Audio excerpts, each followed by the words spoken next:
दसऱ्यासारख्या सणाच्या पार्श्वभूमीवर शहरात शांतता आणि कायदा सुव्यवस्था राखण्यासाठी जबाबदारी पोलीस यंत्रणेवर असताना नाशिक रोड परिसरात मात्र 3 सराईत युवकांनी पहाटेच्या सुमारास कोयत्याच्या साहाय्यानं गाड्यांच्या काचा फोडून परिसरात भीतीचं वातावरण निर्माण केलं.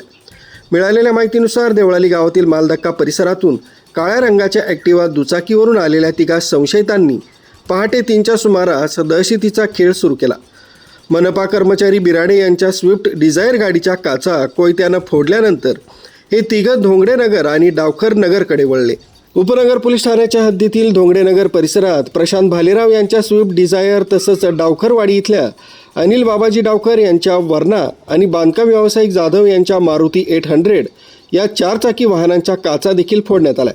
काही मिनिटांतच या 3 एकूण 4 गाड्यांवर कोयत्यांनी हल्ला करत परिसरात दहशत निर्माण केली. न्यूज ब्युरो, सक्षम police times, news 112, Nashik road.